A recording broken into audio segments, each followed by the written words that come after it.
अस्सलाम वालेकुम नाज़रीन, मेरा नाम अली हैदर है। वेनेजुएला के ऊपर जो अटैक हुआ और जिस तरह से उसके प्रेसिडेंट को उठा के ले जाया गया, खबरें आ रही थी कि शायद ये एक गलत इन्फॉर्मेशन है। ऐसा नहीं हुआ है क्योंकि इसकी कन्फर्मेशन नहीं आ रही थी। इस वक्त इस वीडियो में मैं आपको वो वीडियोस दिखाने जा रहा हूँ जिसमें आप देख सकेंगे कि वेनेजुएला का जो प्रेसिडेंट है मडोरो, उसको पकड़ के ले जाया जा रहा है, उसे कैसे हथकड़ियाँ बांधी गई हैं, उसकी बीवी को कैसे ले जाया गया। वो सारी वीडियोस इस वक्त मेरे पास है जो कि अभी चंद मिनट में आप इस वीडियो में देखने जा रहे हैं। लेकिन दोस्तों, आप लोग भी जानना चाहते होंगे कि ये हुआ क्या है, क्योंकि बहुत से लोग जो कि वेनेजुएला से रिलेट नहीं कर पा रहे।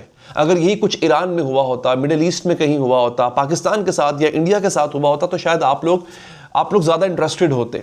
लेकिन मैं आपको एक बात बता दूं दोस्तों, ये जो वेनेजुएला में हुआ है ना, ये बात यहां पे रुकने नहीं जा रही है। इस वीडियो में तो मैं आपको दूंगा अपडेट।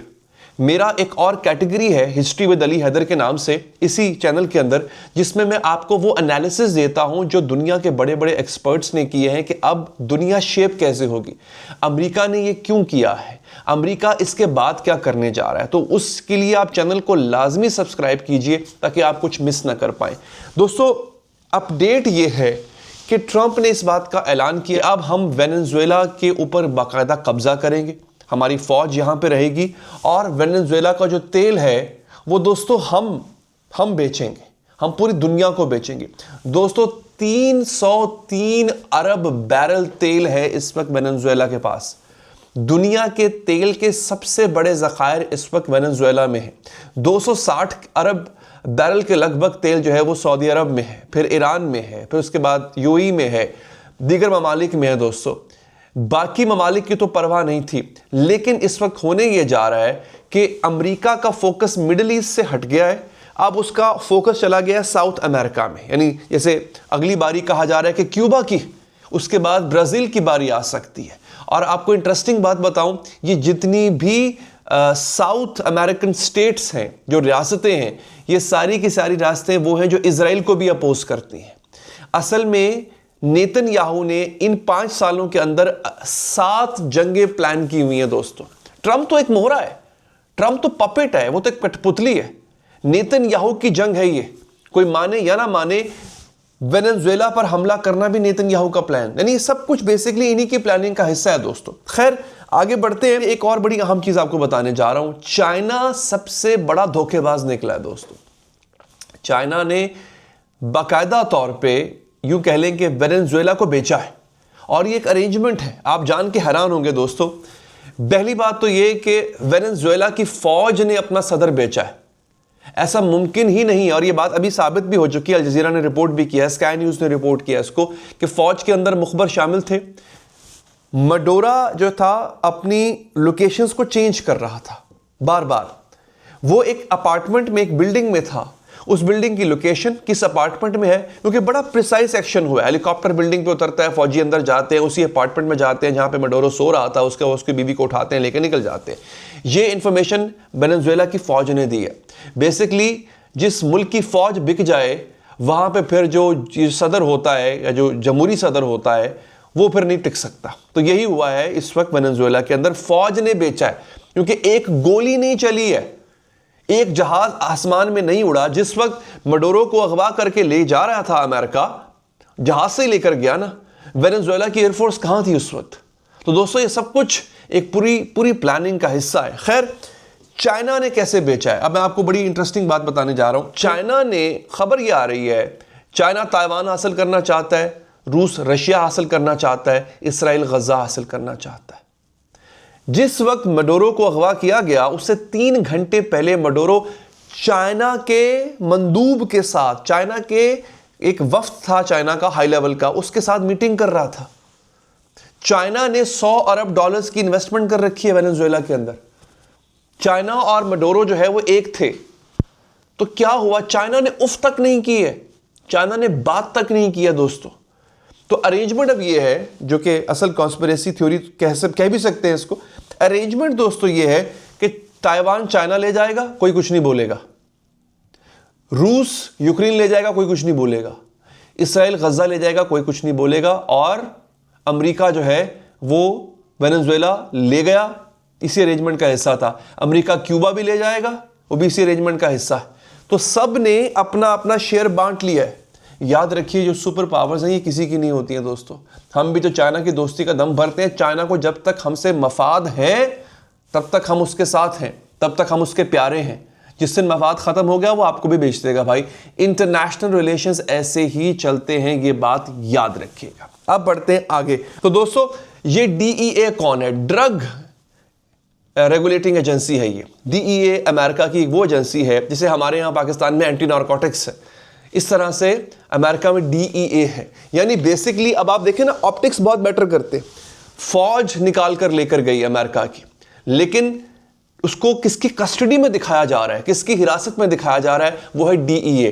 DEA एक ऐसी एजेंसी है जो कि जैसे एंटी नारकोटिक्स है पाकिस्तान में, इस तरह से DEA अमेरिका में है। यानी मंशियात को ख़त्म करने का काम इनके ज़िम्मे सौंपा गया है और उन लोगों को पकड़ना इनका काम होता है जो मंशियात का काम कर रहे होते हैं। और याद रहिए अमेरिका से बाहर भी ऑपरेट करती है एजेंसी बाय द वे।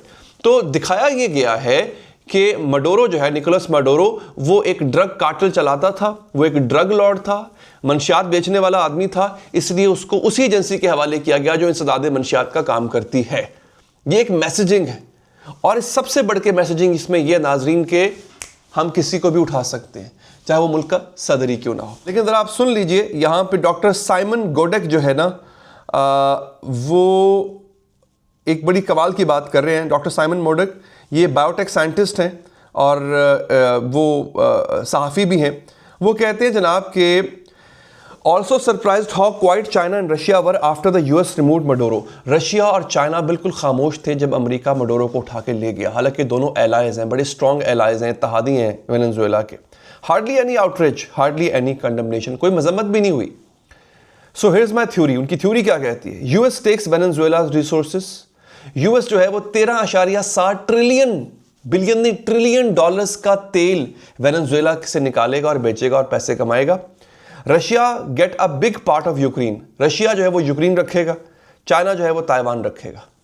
ये अरेंजमेंट हुई है दोस्तों, बेसिकली ये कहा जा रहा है। अब मैं आगे आता हूं, बताता हूं ट्रंप क्या कहता है। दोस्तों ट्रंप से सवाल हुआ कि जनाब ये बताइए कि वेनेजुएला जो है वो, अब डोनाल्ड ट्रंप ने कहा कि उससे पूछा गया कि बॉम्ब किया आपने वेनेजुएला को, प्रेसिडेंट उठा के ले गए, अब मुल्क कौन चलाएगा? तो वो कहता है जनाब कि आगे से ट्रंप का जवाब ज़रा सुनिए क्या कहता है। Trump said the US government is going to run the country until there is a transition to pro US leadership. वो कहता है हम चलाएंगे। आगे सुनिए, रिपोर्टर कहता है do you invasion the US military having a presence in Venezuela at the US runs country? क्या फौज रखेंगे वेनेजुएला के अंदर? ट्रंप ने कहा हाँ।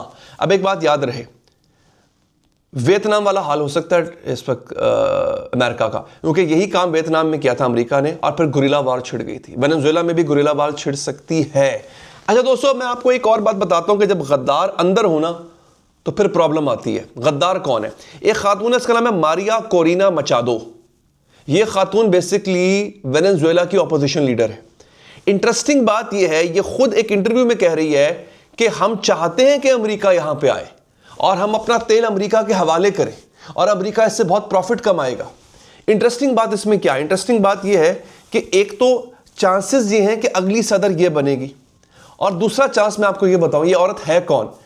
ट्रंप जब पिछले साल 2025 में नोबेल पीस प्राइज के लिए मारा फिर रहा था, तो नोबेल पीस प्राइज कमेटी ने नोबेल का इनाम जो है, अमन का नोबेल इनाम, वो इस औरत को दे दिया था और ट्रंप को जहर लगती है औरत। ये बड़ी हैरान हो गए जान के। और यही औरत है जो कह रही है इस वक्त कि हम अमेरिका को अपनी कौम बेचने को तैयार हैं। सोचे नोबेल पीस प्राइज कमेटी किस कदर शैम है, वो किस कदर खोखली है कि ऐसे चुन चुन के हीरे निकाले में। इससे पहले वाला इनाम ओबामा को दिया था, जिसने एक साल में 2016 में 7 मुल्कों पे बमबारी की थी। और ट्रंप भी दूसरा सदर बन गया है अमेरिका का जिसने एक साल में 7 मुल्कों पे बमबारी की है। तो दोस्तोों ये है अपडेट। अच्छा, ये बेसिकली अपडेट है।